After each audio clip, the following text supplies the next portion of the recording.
లేరని ఆకాశానికి చెప్పని ఈ రక్తాక్షర లేఖని ఇప్పుడే పంపని అన్నం పుణ్యం ఎరగని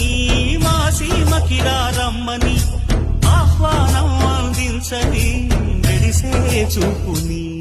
తొలగింది ముప్పు అని నీలి మప్పు మనసారా నవ్వని చిరుతల్లు ముంపు మన ముంగిలంత ముత్యాలే చల్లని ఆశా సుగంధమైనే